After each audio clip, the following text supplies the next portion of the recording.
নমস্কার বন্ধুরা, আপনারা সবাই কেমন আছেন? আশা করি সবাই খুব ভালো আছেন। আমি পাপিয়া আচার্যি, স্বাগত জানাই আমার ইউটিউব চ্যানেল পাপিয়াস ডেইলি লাইফে। তো বন্ধুরা, বৃহস্পতিবার সবাই মিলে প্রোগ্রাম হলো যে মেলা দেখতে যাব। তো আমার এক বান্ধবী আছে, যে দেখতে পাচ্ছেন আমার পিছনে হাই করছে আপনাদের। তো ওর বাড়িতে আজকে আমাদের ইনভিটেশন ছিল এবং ওর বাড়ির খুব কাছে একটা মেলা হচ্ছিল, রাসের মেলা। তো ও বললো যে সবাই মিলে রাসের মেলা দেখতে যাবো এবং তারপরে একটা আড্ডা দেবো, গল্প করব। তো আমরা সব বন্ধুরা মিলে বেরিয়ে পড়লাম মেলার উদ্দেশ্যে। তো এই রাসের মেলাটা খুব একটা বড় না, ছোটোখাটোর মধ্যে একটা মেলা। আর এই মেলাটা যেখানে হয়েছিল সেটা বেলঘরিয়ার নিমতার দিকে, ওর বাড়িও ওইদিকেই। তো সেখানেই আমরা সবাই মিলে গেলাম। তো মেলায় ঢুকে আমার খুব ভালো লাগলো, সেই চারিদিকে দোকানপাট, নানা রকম জিনিস। আমার মেলা জিনিসটা এমনিও খুব পছন্দ।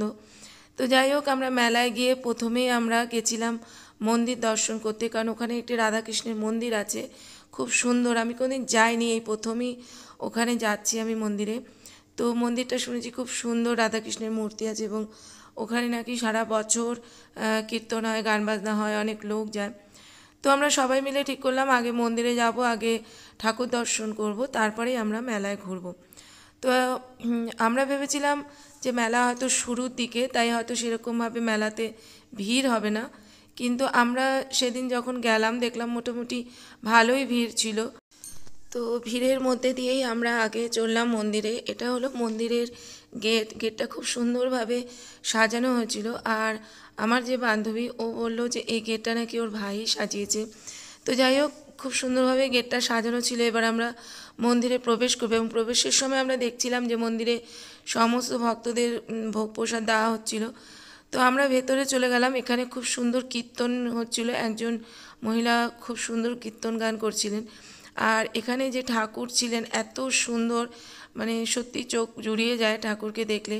রাধাকৃষ্ণ এবং তার পাশে সব সখীরা দাঁড়িয়েছিল, খুব সুন্দরভাবে সাজানো ছিল মন্দিরটার, খুব সুন্দর ঠাকুর, আমার খুবই ভালো লেগেছে। তো ওখানে আমরা কিছুক্ষণ দাঁড়ালাম এবং গান শুনছিলাম, কারণ এইসব জায়গায় গেলে অটোমেটিক্যালি মনটা ভালো হয়ে যায় এবং মনে হয় যে কিছুক্ষণ দাঁড়িয়ে গান শুনি, একটু দাঁড়াই। তো অনেক ভিড় ছিল যেহেতু, তবুও আমরা একটু পাশে গিয়ে দাঁড়ালাম এবং ভালো করে মন্দিরটায় ঠাকুর দেখলাম এবং কীর্তনে হচ্ছিল, সেই গানও একটু শুনলাম। তো গানটা আমি দিতে পারলাম না, কারণ গানটা দিলে হয়তো প্রবলেম হয়।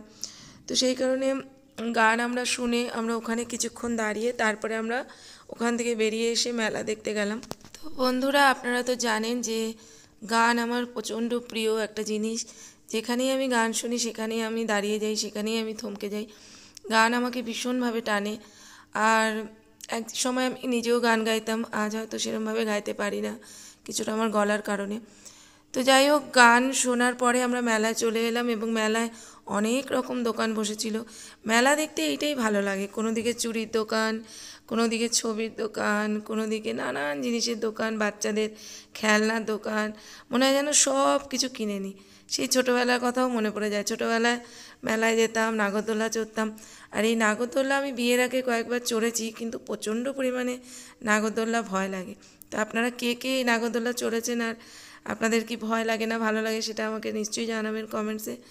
তো আমরা সবাই মিলে আলোচনা করছিলাম যে নাগরদোলায় উঠবো, কিন্তু আমি এখন আর এই নাগরদোলায় উঠতে পারবো না, কারণ সেই সাহস আমার নেই।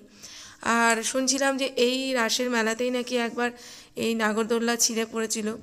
তো সেটা শোনার পর আর তো সাহস হলোই না। তো আমরা এবার যাই হোক টুকটাক কিছু কেনাকাটি করে আমরা বেরিয়ে পড়বো।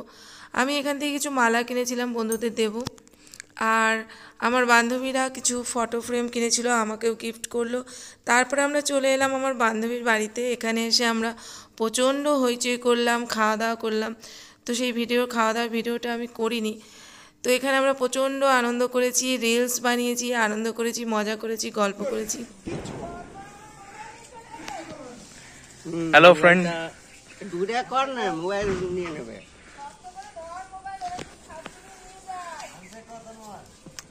হ্যান্ডশেক। ঠিক আছে, সরি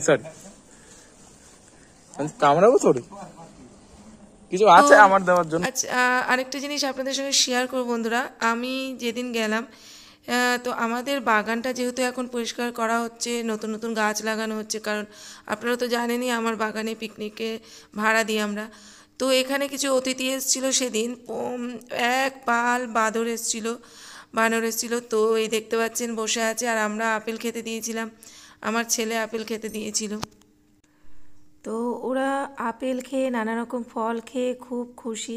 আর ওরা আমাদের কোনো রকম ক্ষতি করেনি বাগানের, ওরা বসে ওখানে খাওয়া দাওয়া করছিল, গাছের পাতা খাচ্ছিল, টুকটাক জিনিস খাওয়া দাওয়া করে ওরা চলে গেছিলো। তো অনেক বানর এসেছিলো, সঙ্গে অনেক ছোট ছোট বাচ্চা নিয়ে এসেছিলো, এত সুন্দর কিউট বাচ্চাগুলো, কিন্তু ওদের তো সামনে যাওয়া যাবে না। তো যাই হোক, ওরা খুব আনন্দ করে আমাদের বাগানটা ঘুরে গেল। তো আমাদের বাগান আবার নতুনভাবে সেজে উঠছে। আপনারা যারা যারা ভাবছেন পিকনিকের জন্য ভাড়া নেবেন বা কোনো অনুষ্ঠান পারপাসে ভাড়া নেবেন, তো তারা অবশ্যই আমাকে কমেন্টসে জানাবেন। আমাদের বাগান আপনারা এসে দেখতে পারেন, আপনাদের ভালো লাগলে আপনারা নিশ্চয়ই এটা ভাড়া নিতে পারেন। তো আমাদের বাগানে যেহেতু বর্ষাকাল গেল, তাই প্রচুর ঘাস আর জঙ্গল হয়ে গেছিলো। তো এখন সামনে শীতকাল, এখন তো প্রায় পিকনিক লেগে থাকবে। তো সেই কারণেই আমাদের বাগান এখন পরিষ্কার করা হচ্ছে, আর নানা রকম ফুল গাছ লাগানো হচ্ছে, নানা রকম গাছ লাগানো হচ্ছে। তো আপনারা আসুন আমার বাগানে এসে দেখে যান আমার বাগানটা কেমন লাগে আপনাদের, সেটা দেখে আমাকে অবশ্যই জানাবেন। আর যদি কেউ পিকনিক বা অনুষ্ঠান পারপাসে নিতে চান সেটাও জানাবেন।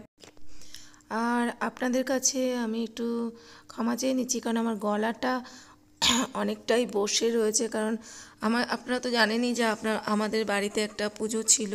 তো সেই সময় গলার ওপরে এতটাই প্রেশার পড়েছিল যে গলাটা অনেক দিন ধরেই এভাবে বসে রয়েছে, কিছুতেই ঠিক হচ্ছে না।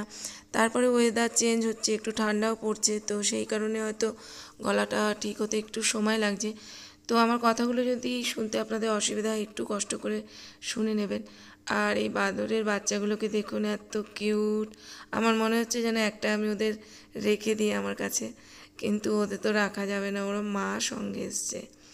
তো ওরা কী সুন্দরভাবে দেখুন খাচ্ছে। আর একটা আশ্চর্য জিনিস দেখলাম, ওরা সবসময় মার কাছাকাছি বসে রয়েছে, একটু এদিক ওদিক যাচ্ছে না।